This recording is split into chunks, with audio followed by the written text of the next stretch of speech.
আসসালামু আলাইকুম।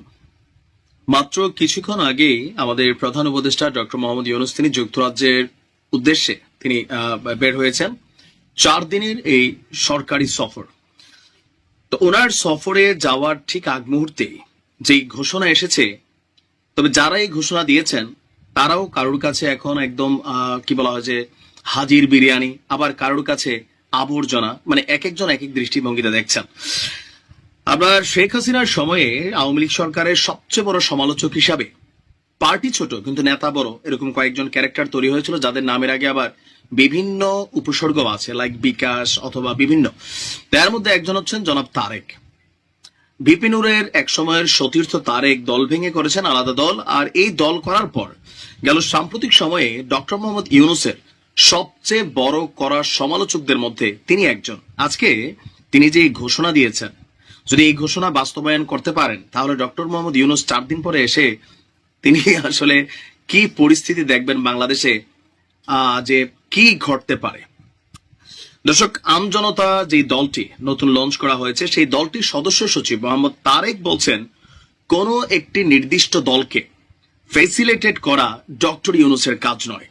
অনেক রাজনৈতিক দলের নেতাকর্মীরা গণ অভ্যুত্থানে অংশ নিয়ে জীবন দিয়েছেন, আহত হয়েছেন, তাদের সবার সরকার হওয়ার কথা ছিল ডক্টর ইউনূসের, কিন্তু ডক্টর ইউনূস একটি নির্দিষ্ট সমন্বয়কদের অভিভাবক হওয়ার চেষ্টা করেছেন।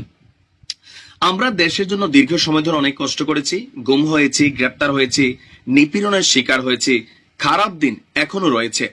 আমরা অনেক সুন্দর সুন্দর অফার পেয়েও সেগুলো গ্রহণ করিনি, কোনো অন্যায় সুবিধা রাষ্ট্রের কাছ থেকে নেইনি। আমরা চেয়েছি একটি শক্তিশালী সংসদ, গণতান্ত্রিক ব্যবস্থাপনা, জনগণ ভোট দিবে সেই ব্যবস্থাপনা। এটি লড়াই চলবে এবং ভোট ডিসেম্বরেই হবে। তারপর বলছেন যে তিনি আপনার সমন্বয়ক টোকাইদের আমরা রুখে দেব।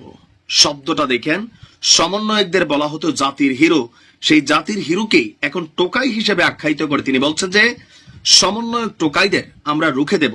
জেলায় জেলায় ডিসি অফিস থেকে এই সমন্বয়কদের টেনে হিচড়ে বের করার জন্য সবাই প্রস্তুত হন। শুধু তাই নয়, সচিবালয় থেকে এদেরকে টেনে হিচড়ে বের করতে হবে। যদি এই ঘোষণা বাস্তবায়ন কার্যক্রম শুরু হয় আগামীকালকে থেকে বা শুরু থেকে, তাহলে পরিস্থিতি কোন দিকে যাবে?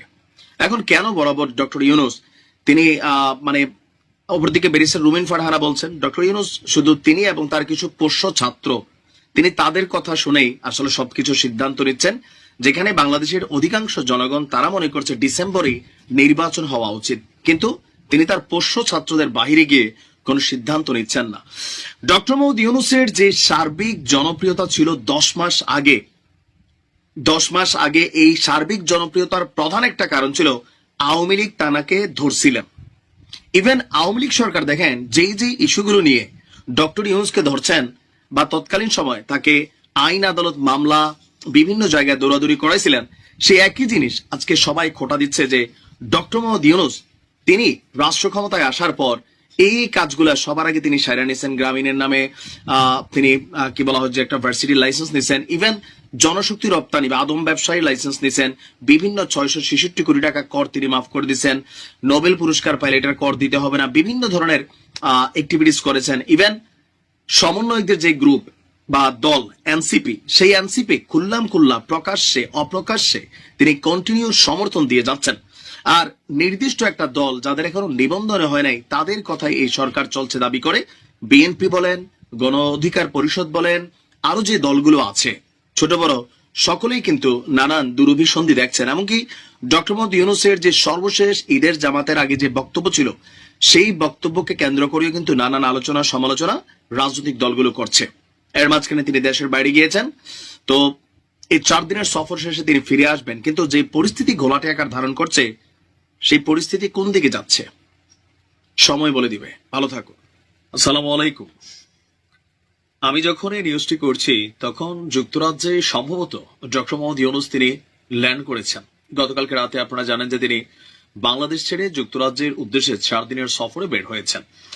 তো এই যুক্তরাজ্য সফর ঘিরে বেশ কিছু আলোচনা আছে। বিএনপির যিনি প্রধান আছেন এই মুহূর্তে আমরা ধরতেই পারি জনাব তারেক রহমানের সাথে সাক্ষাতের একটা বিষয় আছে।